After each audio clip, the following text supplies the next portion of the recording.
Welcome our viewers to our conversation today. We are looking at an interesting topic, forever young. Have you heard people saying, I am young at heart? And that time they have even gray hair and even grandchildren. It's this thing, we want to always be young because the youth years are years of being vibrant and being energetic and excited about life, about dreams and desires. That's what it means to be young. But we want to just here to consider this topic of the youth years and what that means for us. And today I'm joined by a few friends of mine.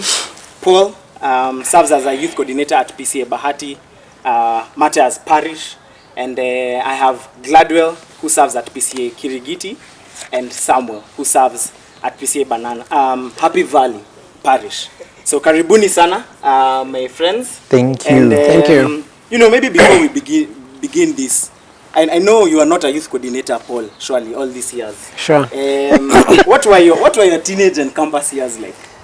Wow, I think I can account more on my campus life. I don't recall much of my teenage years, but I would say it was normal.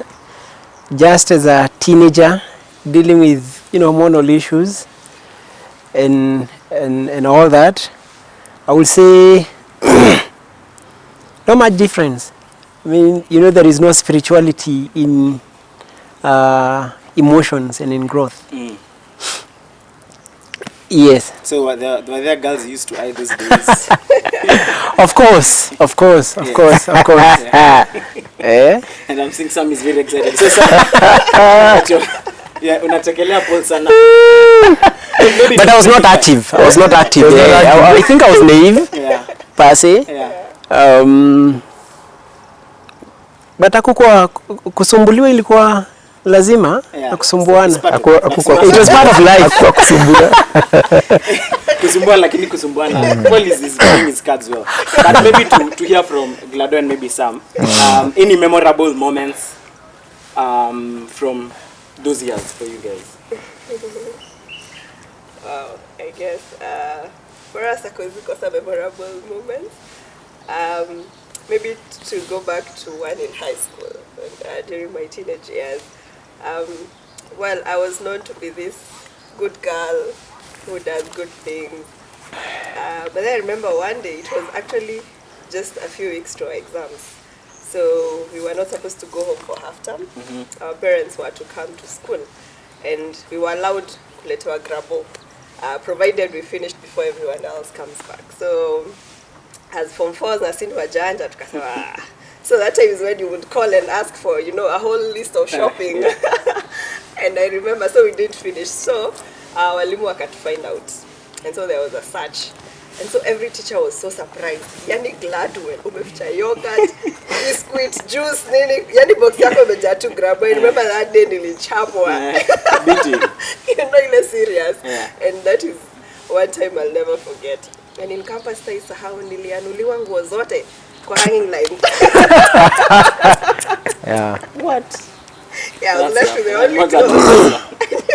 Alikuwa amevaa. Sam na wewe je? How was it for you? Well,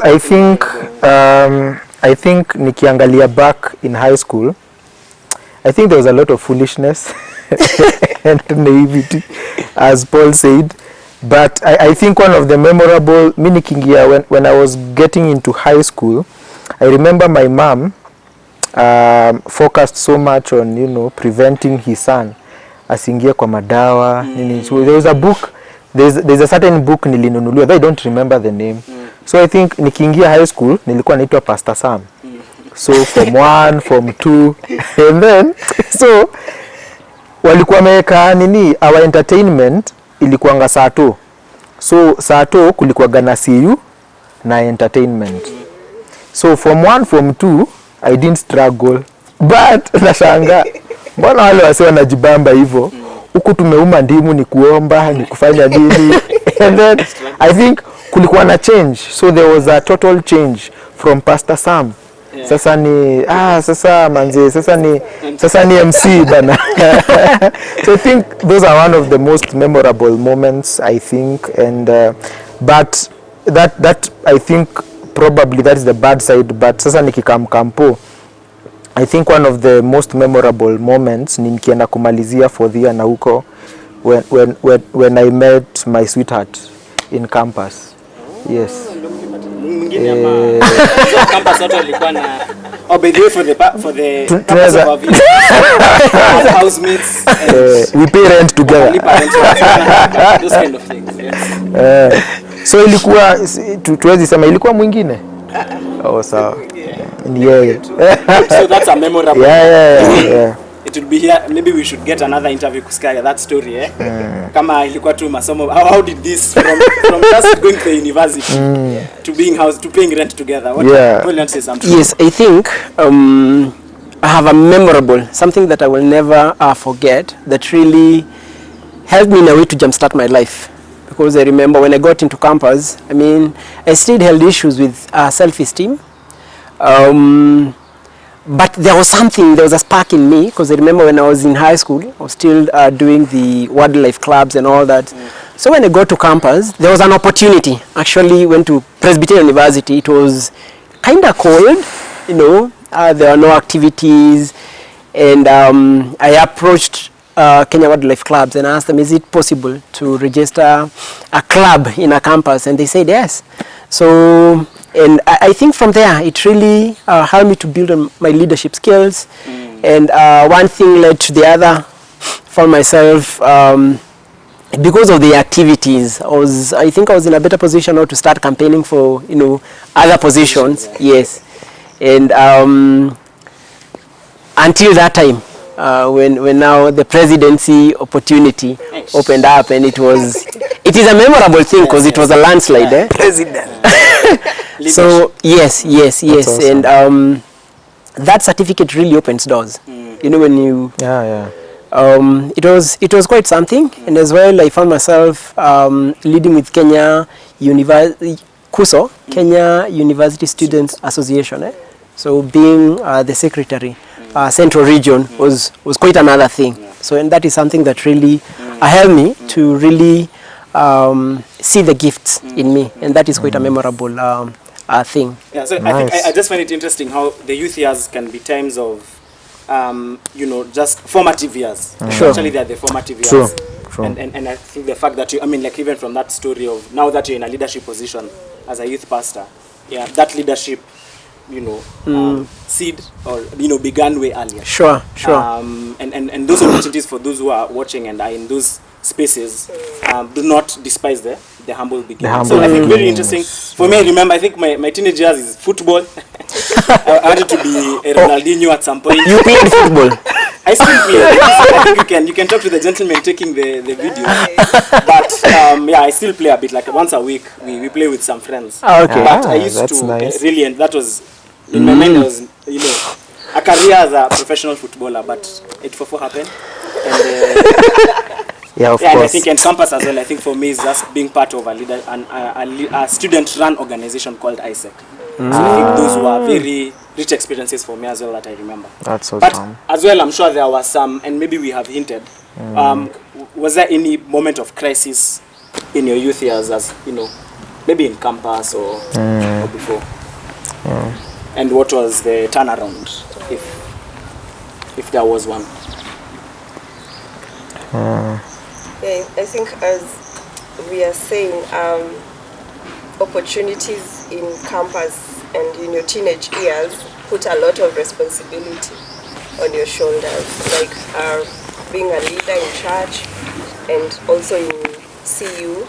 People expect so much from you, and I think at some point that actually became the center of my life, such that I would leave so much to put a face to the people that I forgot myself, and I harbored or hid what I was actually struggling with inside. And I think that is something I regret for a long time, that I lived for people and forgot myself. until a point when I actually realized I was struggling inside, trying so much to really impress everyone, and had now to tone down, and actually look at myself and say I need to do something on the inside, because the inside is suffering while the outside is just putting a show. Interesting. Sam? Yeah, well, I think personally it might be on the same kind of line as Gladwell. So I think as you're saying, I think interestingly, si wenye tumekaa hapa, I think tumekuwa kwa leadership. Hata kama ni kanisa hivi, you know, some Christian organization or group. And I also remember now in the Presbyterian Church, you know, being the chairperson and any presbyterial levels, but I also had my inner struggles, and I remember I remember I was angry, you know, at life, and nilikuwa pia na some bitterness. Was that reason? Was it a it was a family issue. Okay. And it made me quite, you know, nilikuwa nahaba a lot of bitterness and anger, you know, but when I get the outside, nikiwa na wase ile unawachekesha uko ule mse ndio umse the life of the whatever, and you see ukirudi home there is this echoing thing that you're not yourself, you know. But I think as I grew, nikiendelea tu polepole, I think I also had to sit down and like, this is not the life that I want to live. And since by the way hata nikiwa high school na nini, by then nilikuwa na desire familia from quite a long time, yeah. And I was like, this is not the kind of man that I want to, you know, to be to my wife or, you know, the people around me. And so I had to make a decision, but of course now that was influenced now on my backing of faith, and you know, it played a great role in me, like trying to, you know, to come out of all that. Yeah. Wow. I kind of relate with Gladwell, whereby, you know, the aspect of self-forgetfulness. Well, I joined campus, that is theology studies, as a teenager, and there was so much pressure in the sense that you're studying with Wazai, some of these guys are the age of your father. I was expected to play in between, in the sense that I'm relating with the young people because we still had other courses in the same institution. But 90% of your time is spent in class with very old people, and you know, an age of crisis, you're still naive and all that. So many responsibilities in leadership and all that. I had you mention Isaac, and I had formed a chapter called PUNEC, and we'll meet at KYC and Kenya Youth Climate Network.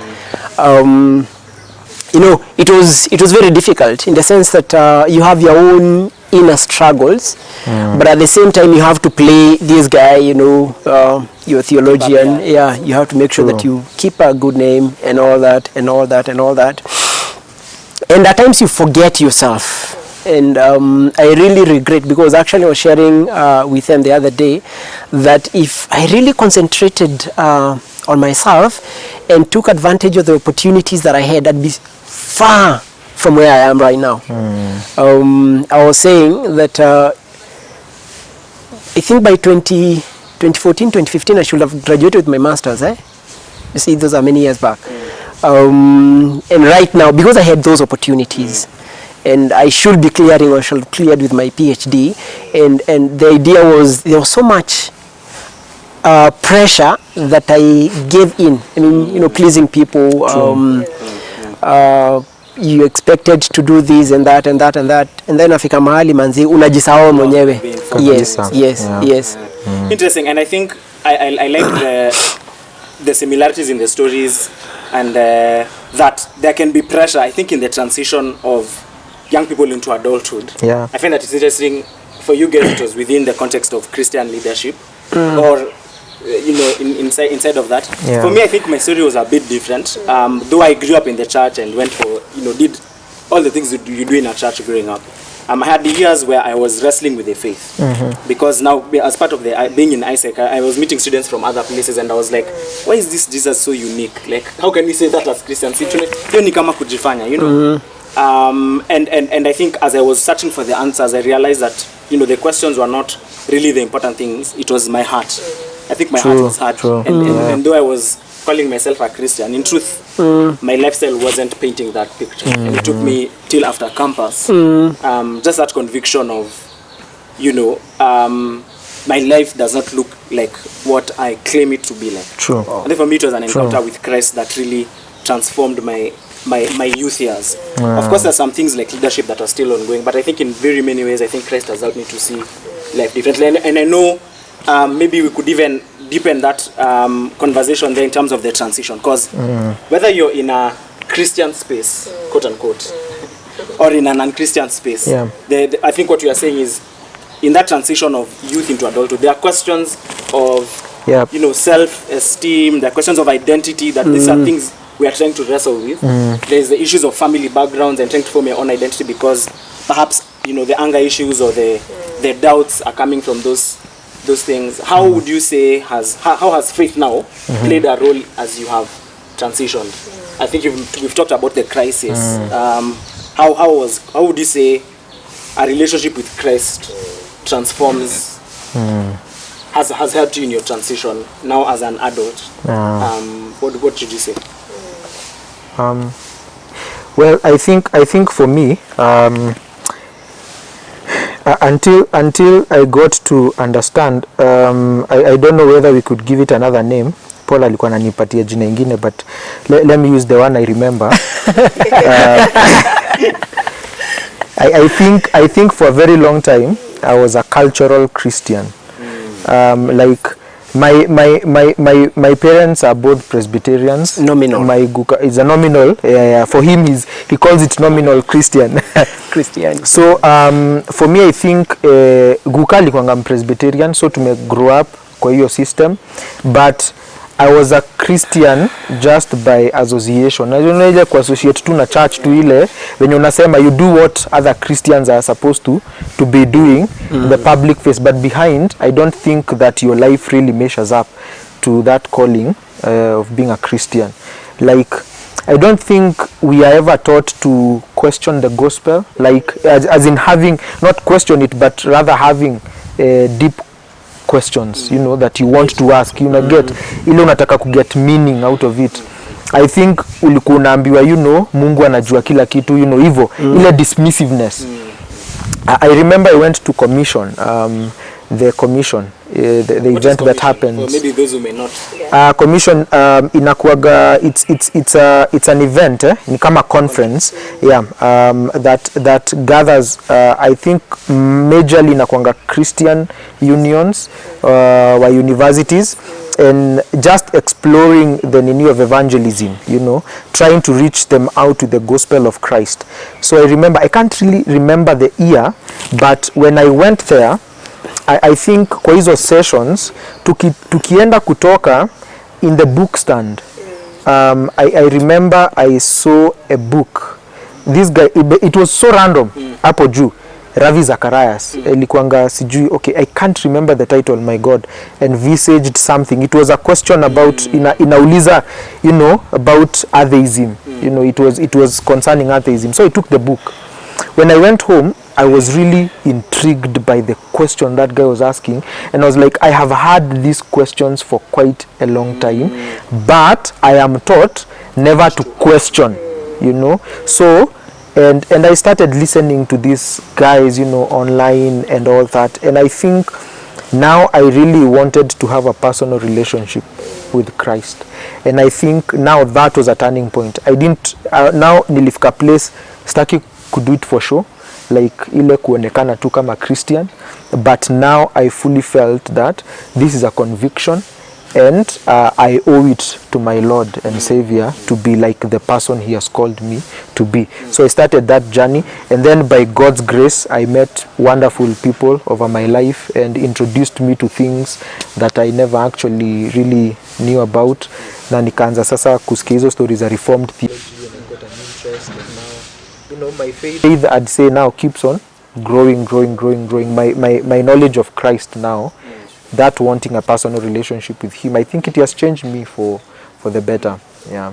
So a personal relationship with God really grounds and stabilizes a young person's Exactly, life. man. As in So you that you're can, not, yeah. you know, your life is not based on other people. Connecting with Yeah. Hutaki kusho. You know, it's no longer now a life of trying, you know, outwardly. You get to understand that God actually is concerned much deeply about your heart.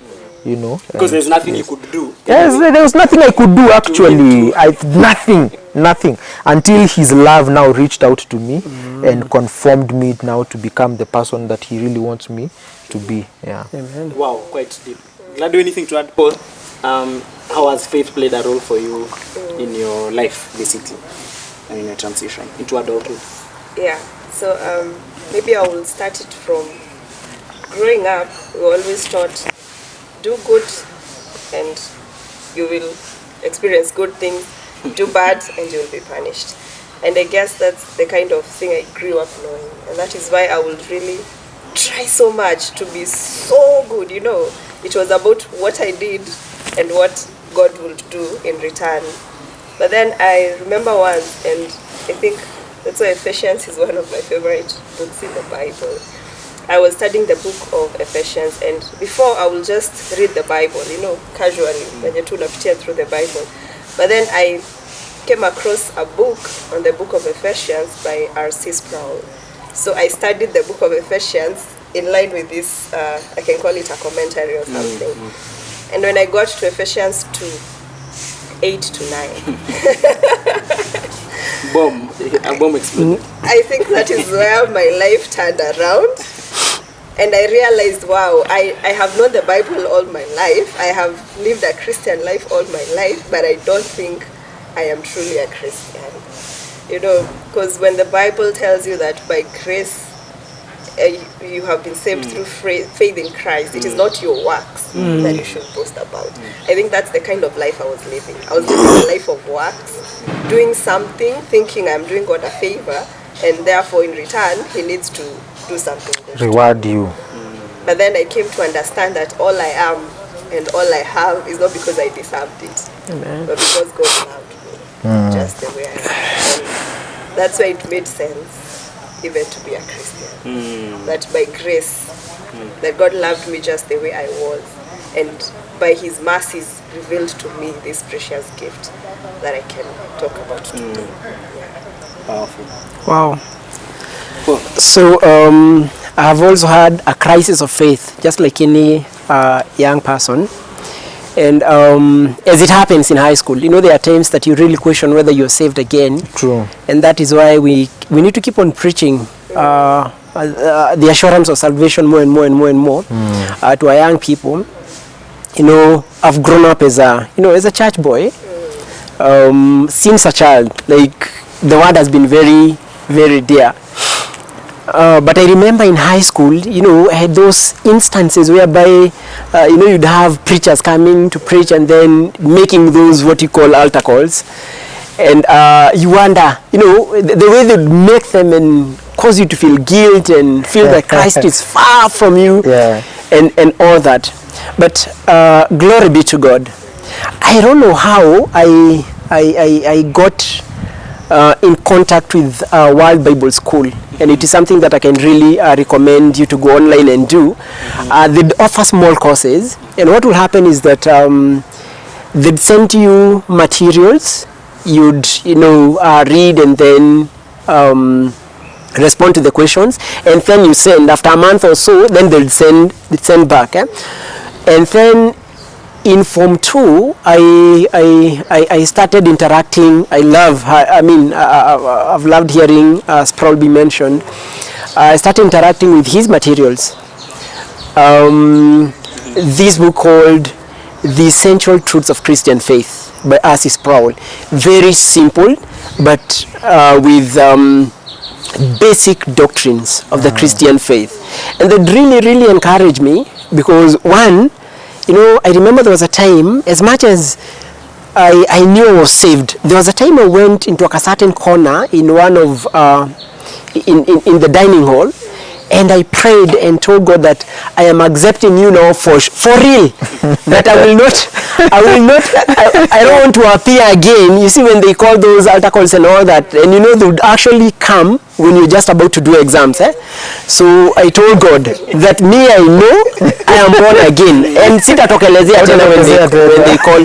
So actually, and these materials really help me to know what faith really is and to grow, you know. And I think by Form 3, reading the Westminster Confession of Faith was quite a deal.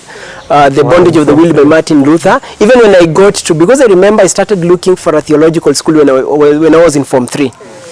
So, and really that faith and interacting with sound materials has really helped me to be who I am today. So, and it is quite something to glorify God for. Amen. Asante sana. I think that's very rich. I think before we get to the parting shot, I mean, now you guys, that language sounds very nice, especially for me as a young person who's in a church setting or has grown up in the Christian faith. Let's be real. Right now, there are young people, I think we've seen, even during the time of Corona, you know, people are going with their cars to Ngong Hills, tunasikia, kuna Kiambu that side. I mean, people, imagine in a time where we should be isolating, people, that's a time for partying, right? And just engaging in this, you know, pursuing pleasure. Yep. So it is. What would you have to say to those young people who are in this other world? Maybe they think this Christian thing is for the fools and it doesn't make sense. Let's live YOLO. I think we used to say YOLO. Let's YOLO. Because we don't know about tomorrow. We don't know when Corona will end. Hata kama vaccine ikikuja, it may take 2 years. That's a long time. True, bana. Wacha to YOLO. What would be your maybe 1 or 2 remarks? I think for me, one thing that actually every human, I think there is no human on earth who likes to live a life of suffering. Like, we are always in the pursuit of, you know, things that would make us happy in life. And so the pursuit of pleasure seems to be really the only thing that would actually free us, you know, into this now life of, you know, joyful living and all kind of that. And I think it is also coupled by, you know, I think the world per se, there's a lot of meaninglessness in life, you know, like, you know, people would ask, you know, what is the purpose of life, you know. So just you live today, because you'd never know about tomorrow. So when I think when a heart's pursuit is ultimately pleasure at every cost, you know, when that is the thing, at the end of the road there is a lot of regret and a lot of void left unsatisfied by the very things you thought that will bring you pleasure. The question would be for me, I mean, how much alcohol do you need to be intoxicated with for you to really say that you had a good time? How much money do you really need to have in the bank to say that, you know, this is the ultimate form of pleasure, that I can fly out whenever I want, that I can do all these things? And I think the funny thing is tunaangaliaga wase masonko kwenye tunasema tunataka kuwa kama wao, but in real sense when we look at them, they are really living empty lives, you know. Like when you have everything, when you have all that you think that would give you pleasure, but at the end it disappoints because it ultimately never gives you the pleasure. I think there is a void in the human heart that actually yearns for joy and peace and all those good things, but it can never be fulfilled by worldly things. That is, it never does, you know, because life is full of disappointments. Leo utapanga hivi and then kesho it never turns out to be. So rather than, you know, now that finding satisfaction in that, you know, you end up destroying yourself over and over and over and over. And I think quite unfortunately is that most of the young people tukifika pale, you know, when now tunasema msee ameingia into adulthood and something like that, when you look back at your life unaangalia unashindwa by the way nilikuwa na do nini, you know, and there is that kind of baggage and loneliness, and I think at that particular point it is only Christ who can be able to satisfy all our deepest desires and pleasures at the end of it all. We can try so many different things, and over and across all generations and every person amejaribu. What makes you think that you're going to be different? Solomon says in Ecclesiastes chapter 2, as in Ali, he says that he bought himself all the slaves he could. He had the greatest number of flocks and like more than any person in Jerusalem. He built himself wonderful castles, vineyards he planted, but at the end of it all he says that they were vanity upon vanities. But interestingly kuna nini anakuwaga ameweka hapo, anasema while he was still doing all this, there was a voice of wisdom still within me. That is the voice of God. It is a transcendent voice. Now when you block that transcendent voice as you're pursuing pleasure, the very voice of God actually directing you to what is right, now you end up into a life of destruction, a life of devoidness, you know. But when you listen to that very voice of God, it guides you to the ultimate pursuit of pleasure, which is Christ. Yeah. And actually, what the things of the world seems to give you pleasure, but we can only term it as temporary pleasure, because it is not long-lived, it is only short-lived. For example, if you drink, you'll be happy your time because already you're intoxicated and you feel like life is good. But when you're sober, then everything that was happening around you haija change, imebaki tu venye iko. But like he has said, being in Christ, beyond the happiness, you have something that is called joy. And joy is not determined by situations. It is something that is a gift, is a fruit of the Holy Spirit. So it is only given by the Holy Spirit himself. So despite whether you're going through a rough time or a smooth time, joy will always be with you. So when you're seeking for temporary pleasure, what you're actually missing out on is real pleasure that is not limited by situations or circumstances, but is with you all the time. True. So it is very important for young people to realize that the things that they are chasing after will never be enough. You will keep chasing after them every single day, but at the expense of actually enjoying what is true, the ultimate pleasure, yeah, that only can be given by Christ.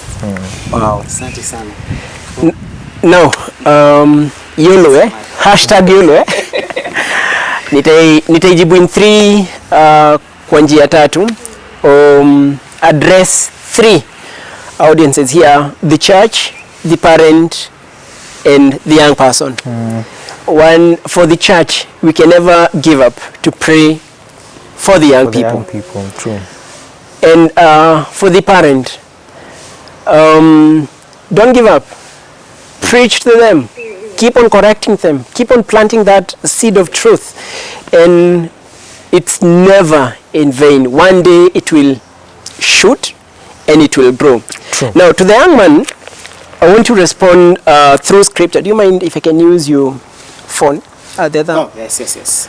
I love the New Living Translation actually brings it more clearer. It says that young man,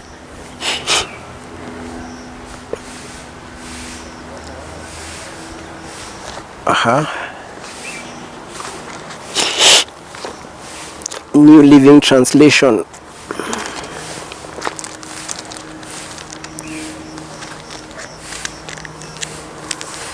Ecclesiastes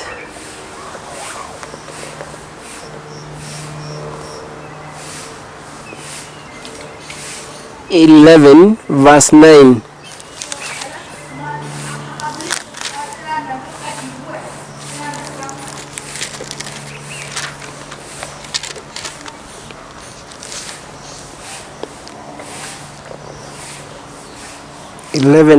Sorry for taking all that time. This is how it reads. I love the way, how direct it is. It says that young people, it is wonderful to be young. Enjoy every minute of it. Do everything you want to do. Take it all in. But remember that you must give an account to God for everything that you do. On the issue of ultimate pleasure, allow me to be a bit reformed as I respond to this.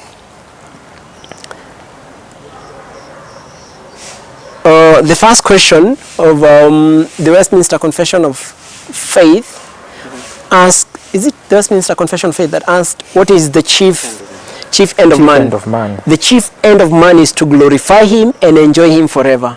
So you want to enjoy God forever, glorify him. Yes, the shorter and the larger catechism. Yeah? So that is the first question. You want to enjoy, glorify God.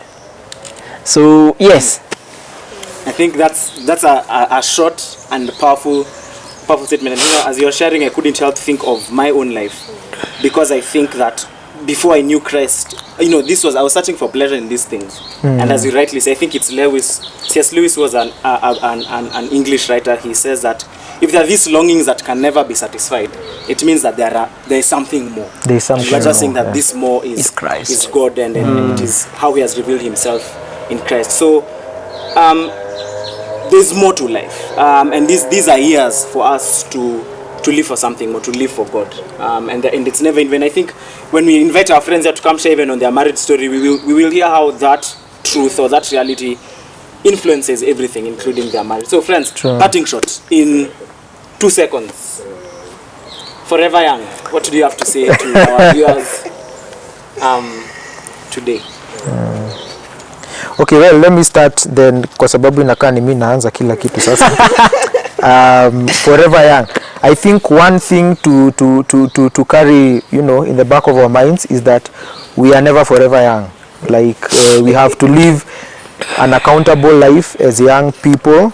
And one thing I would like to say is that you can't live a life of hedonism. You can't pursue pleasure for all it's worth, but you can pursue pleasure rightly, as has been read for us by Paul.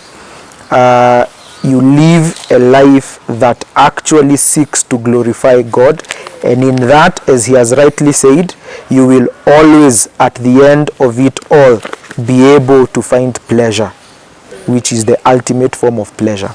Yeah. Thanks, sir. Wow. As we speak of forever young, maybe my parting shot, I think we have quoted the book of Ecclesiastes a lot, but let me just read 12:13.